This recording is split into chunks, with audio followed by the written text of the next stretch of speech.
We are joined in the Media Center by your funny car winner here at the NHRA Carolina Nationals, Mr. Bob Tasca. Bob, this is your third win of the season and your first here in Charlotte and your 15th career win in the funny car division. So with your big day today, you moved second into the points. How does that feel going into after we've completed the second race of the countdown? Well, my boys aren't shy for reminding me of certain things, so we're going into the semifinals, and my son Austin goes, "Dad, you know, if you lose and Robert wins, you're a race out of first place." I said, "Okay, well, thank you." I said, "But if I win, how does that look?" He goes, "Well, then you're a half a round out of first." I said, "Well, let's win it."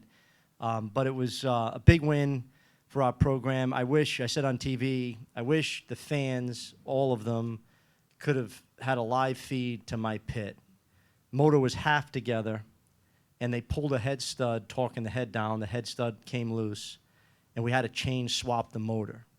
And, you know, you go into the final round, and you figure your last motor, you don't need another one. The guys had another motor ready. Every person on our team, crew chiefs included, thrashed to swap the engines. And for me, that's the most gut-wrenching part of racing because there's nothing I can do, right? Like, I'm at home when I'm in that car and the stage bulb's on because I know I have a shot at it. So, you know, this win's dedicated to the team, and I think, you know, we're all somewhat racing with our chip on our shoulder this year. I mean, how many people in this room right now would have bet Bob Tasca would be a half a round out of first place leaving Charlotte, right? We all know what happened in Pomona, and you know, most of the guys on my team were let go because they weren't good enough. And bottom line is that we've really come together as a team, probably more so than any point in my career, and the race car really sees it. So just so impressed with the car they've given me. You know, career best speed, fastest run of Mustangs ever made on the planet here this weekend, which is pretty cool when you make some history like that.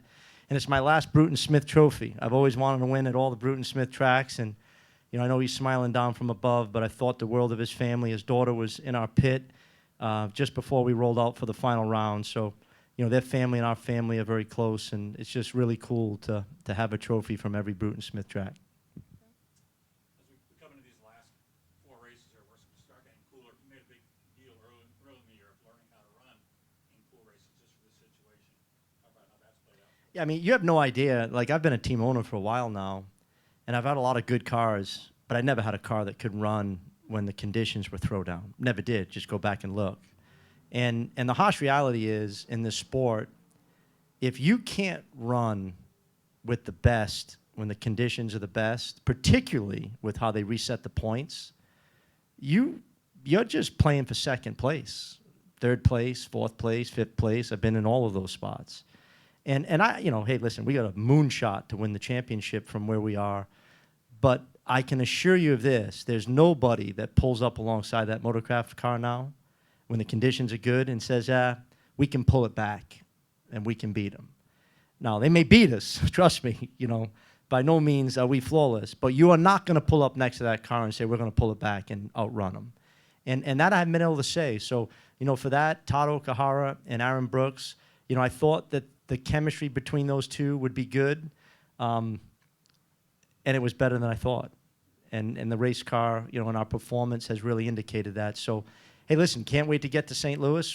This is a grueling stretch for the teams, for the drivers, for the psyche, for the points. If you slip up in 3 in a row, you're looking, you know, through a binocular to try to get to first place. You got to come out of St. Louis, you know, within striking distance. You get a little breather, then you go to Dallas, Vegas, Pomona, and then Pomona's points and a half. It's crazy. You know, I've gone into Pomona where I could have finished third in the points or seventh. I mean, it's huge swings going into Pomona, but you got to stay close to that Robert Hight car. I mean, you know, him and Hagan are two guys in caps that, you know, you really have to bring your A game to beat those guys, and today we're fortunate to beat, you know, 2 of the 3.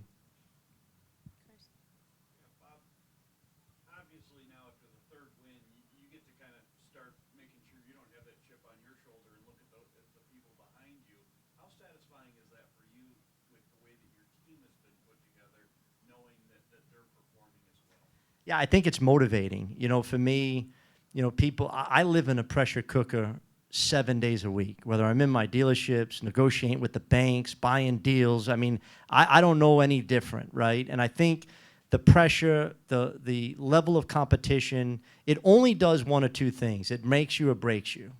You can't, like, make believe when pressure's on, right? And I think this team all year long has performed flawlessly, but our consistency is what's making us a championship contending team. And that's something we've been working hard on. And, you know, we know we can run, you know, low ET, whether it's hot or cool. And now you're seeing us string in 3, 4, 5 runs in a row like that. And that 87 against Alexis, well, I think it was in the first round. 87 against Hagen. You know, I got out of the car and I got back to the pits. I said, guys, was that what you were trying to run, 87? They're like, yeah, like a high 80. And it just shows that their mindset is, we're not going to get picked off if there's anything we can do about it. And we don't care who we run, whether it's, you know, Haddock or Robert Height or Hagen. We're going to go up there and try to press because that's what it's going to take to win the championship. And, you know, clearly a semifinal, a win. I mean, we're going to probably have to win another one to get, you know, really in our hat into the game. And we know that, and that's certainly what we're focused on doing. Any other questions for Bob? Normally my sons ask a question. Cameron's not here, Ross. Do you have a question for me? No, nothing today? He's excited. Well, congratulations, All right, Bob. thank you very much.